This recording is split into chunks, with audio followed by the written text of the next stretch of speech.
The butterfly on mom's butt. Finally found my purpose, ending all these cycles and curses. You still feel hopeless till I bloom like a lotus. What's up, everyone? 7 Octoberz here. Welcome to my vlog series, The Book of Seven. This is episode 18. We'll get right into it. This episode is going to be my Phoenix trip that I took, Phoenix, Arizona, with my parents, my mom and my dad. I haven't gone on a vacation with them in a minute.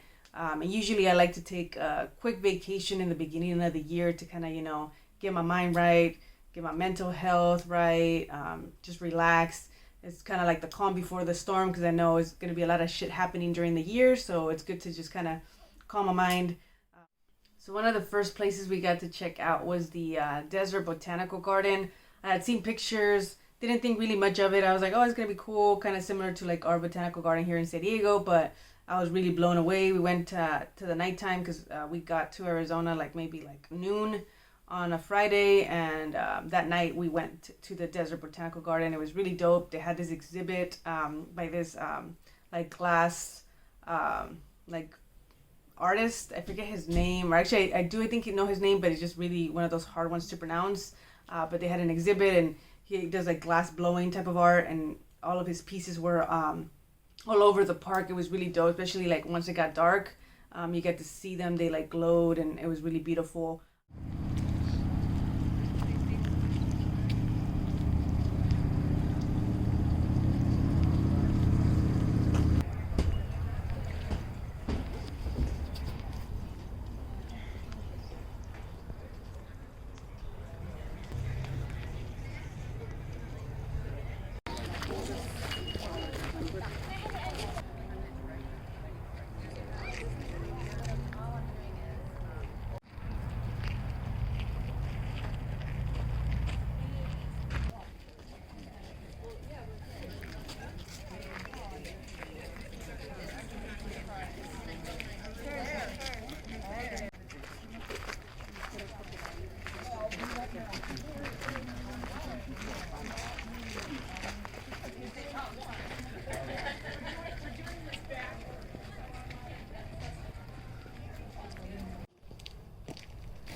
When the sprouts are coming out. I also got to check out the Japanese Friendship Garden. We have one here in San Diego in Balboa Park. I had heard there was one in Arizona, there in Phoenix, so I was like, I gotta go check it out, see how it looks, because I just love that Japanese aesthetic, just the whole vibe, and how it's just relaxing, the koi fish, all that. I just love that, so had to go check it out with my parents. Really beautiful place. It's obviously smaller than the San Diego one, but it still was beautiful, zen vibe there. They had the koi fish, the ponds and everything, and the bonsai trees. And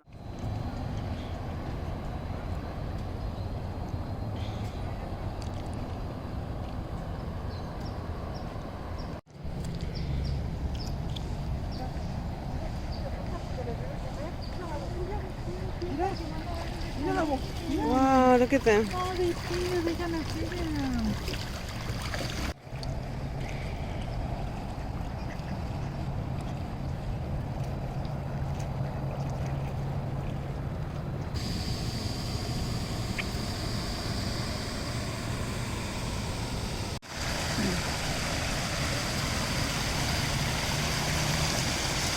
I just like doing stuff that I wouldn't necessarily do in San Diego, because that's why I'm traveling here, to do something different. So found out there's this cruise thing called Desert Belle. It's in the middle of the Tonto National Forest. Really beautiful. So you get on this cruise boat, and it kind of takes you around the Lake Saguaro, which is a huge lake actually. You can see the landscape is just beautiful. The captain was telling us that they have bald eagle sightings there. Also the bighorn, I think they're like sheep or something. And what was the other one? I think obviously known for the saguaros, which is the big, looks like they're big cacti, but they're actually called saguaros. and then bats too, because the bats pollinate the saguaro. So really beautiful. It was really windy and kind of cold that day, but it was beautiful. So I heard some people mentioning cactus. That's what I used to call them when I first moved here. Some beautiful examples on either side of us. They actually are called saguaros. Let me point out a mine. A mine in the distance there. Look at the 4 peaks. Count from left to right in between the 3rd and 4th peak. Look down a little bit from the top. Look at that.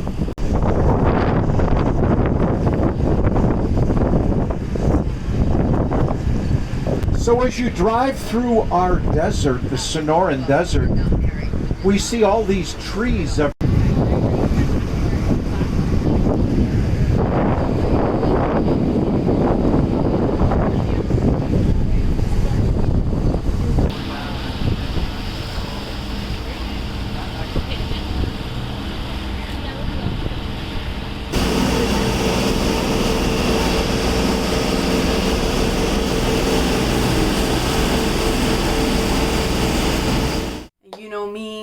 I had to do something a little bit spooky, so we went to the Goldfield ghost town. Really dope. It looks kind of like western, sort of like Tombstone, Arizona. A little bit gave me that vibe. It's a little town in the middle of like nowhere, pretty much where the Superstition Mountain is. Superstition Mountain was beautiful too to see. Show it in the clips and stuff like that. But yeah, we went there, did a mining tour. We went into the Mystery Shack, where it's like everything is like uphill and it's just kind of fucking weird and shit. And then we went on this little train like station that takes you around. Ironically, the train was number 7. The whole like legend with the Superstition Mountains, they say that call it the Lost Dutchman. This guy from he wasn't even Dutch. He was from somewhere like German or something. It said that he was like he hid some treasure, and there's actually been in the news like not that long ago, some guy tried to find that treasure and he ended up like they found him dead.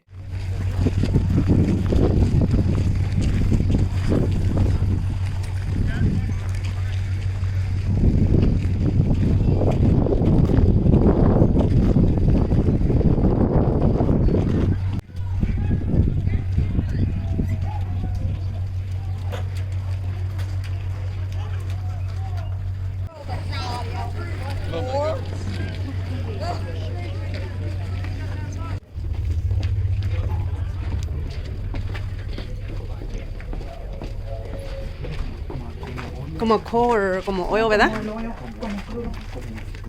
I'm gonna stand right next to you, ma'am. There's a lever right here. You can look out the windows if you like. The view ain't that good, though. Imagine going down that little bitty tube. It's getting darker and darker every night.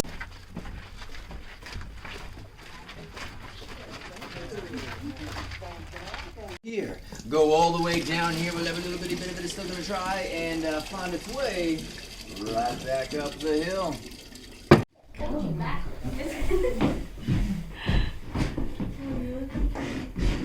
See you one nothing. Yeah.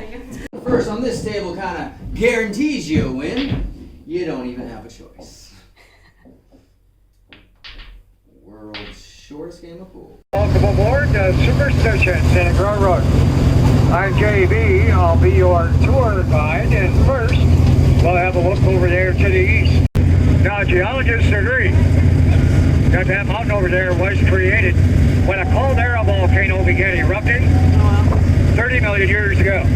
Now today, Superstition Mountain and a mountain range is a federally protected wilderness area, and it covers approximately 250 square miles. But the amazing feature about that mountain is up there on this side, the southeast face, between peaks number 3 and 4 at 7,200 feet. We're going to be standing at the entrance to North America's only commercially owned and operating amethyst mine. And it does produce some of the finest in the world today. I convinced my parents for me to get some tickets for the Phoenix downtown ghost walking tour at nighttime. I just love those type of things. It's cool to learn about the history and just walk around the town because it's different than you like driving around in a bus. if you're actually walking, you just get the whole vibe. And I love history and ghost stories, of course. So we went there. Honestly, the tour could have been better. It wasn't bad. It's just like, I love when people are really great storytellers, and our tour guide wasn't the best. He was super young too, so he's probably just maybe just getting the ropes, or some people are just not the best storytellers. But it was dope, the places that we got to see. We got to go to the San Carlos Hotel, which I found out that like Marilyn Monroe had stayed there. They had like a star for her, which I'll show in the pictures.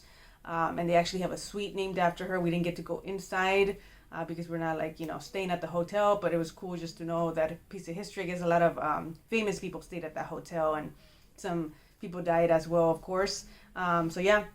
And then we also went to this basilica. I think it was like St. Mary's or something. Some ghost stories involved there too. The architecture is really dope. I guess it's one of the, they said something about the stained glass being one of the most popular. I think it has the most stained glass. I can't recall. I might be wrong. But yeah, it was really cool. We also got to go to like the Heritage Park, part of like low downtown. It's dark at night, so I didn't get to explore that much, but we passed the Rosen House, which is like Victorian type of looking house. It's really dope, like the architecture on that house as well, but it really looked really spooky. My mom said that she thought she saw something up in the stairs, like windows, and you'll see in the pictures that I'll share. Who knows? I don't know. My mom's kind of sensitive to those things, but she said she saw something. And then we also went to the Teeter House, which is another haunted place as well there, so check it out.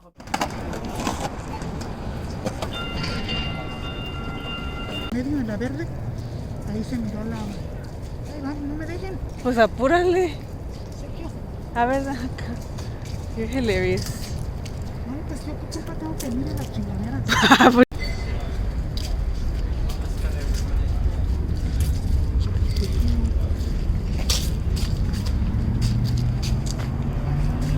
So, right now we are sitting outside of the Teeter House, which is actually one of the most haunted homes we have in downtown Phoenix.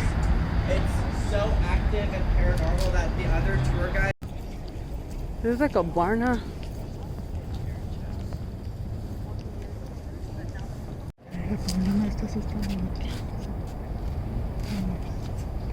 Okay, everyone. So where we're standing right now, we are outside of the Rosset House. This was one of the first Victorian-style homes we have in downtown Phoenix.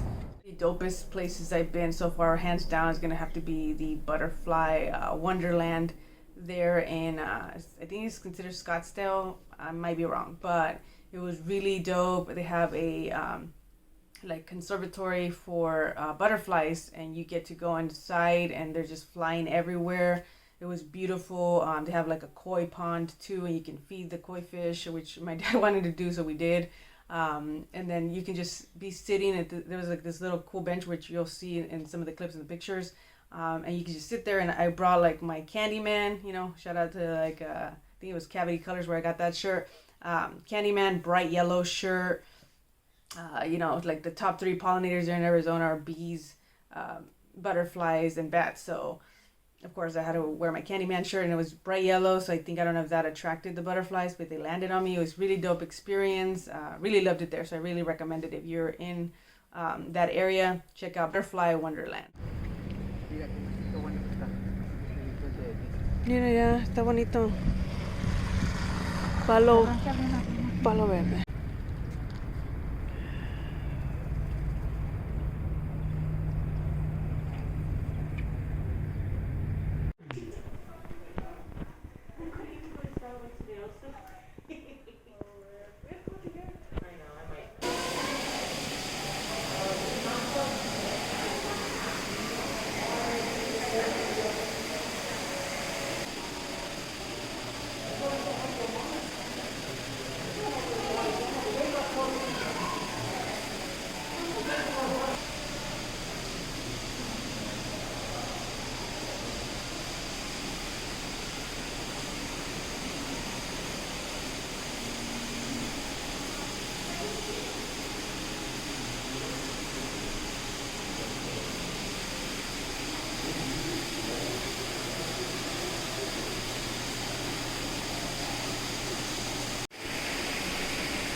A ver.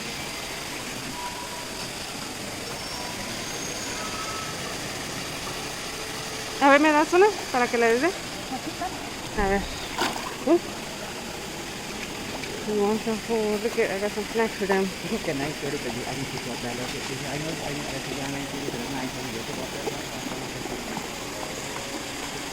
Feeding the little koi fish here. Look at how beautiful they are.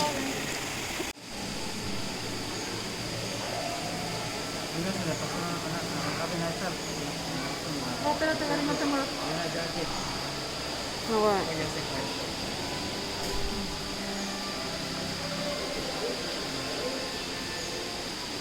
Tienes que tener cuidado porque cuando menos se acuerda ya están arriba. Ahí anda la azul, míralo.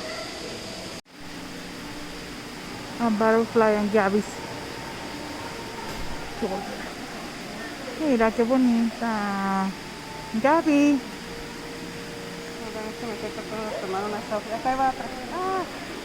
Mira, she has to the same. Es un dwarf. Es un caimán chiquito.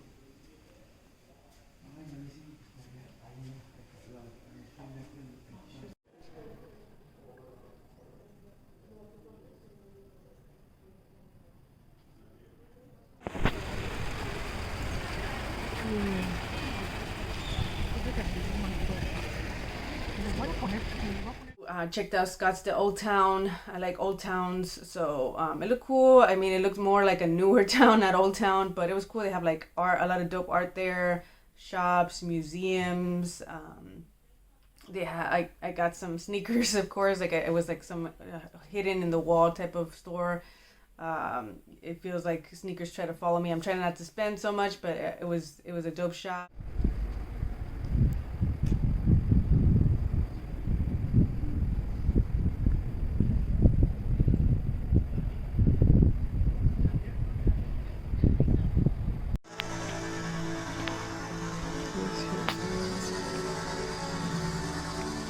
One of our last stops for our Phoenix trip was Temp Beach Park, a really beautiful park. It's like a big body of water. I don't know if it would be a lake. They call it a beach, obviously not a beach, but yeah, it has a park too. It reminded me a little bit of like Seaport Village. It was really a dope spot, so check it out. Thank you again, everybody, for tuning in. It's gonna be doper episodes. I'm gonna be doing like a lot of things this year. I don't want to like let the cat out the bag, but it's a lot of great stuff coming. I'll announce it soon. I'm a little bit superstitious when it comes to that, but thank you guys for tuning in. If you haven't already, like, comment, subscribe to join the journey. Appreciate y'all.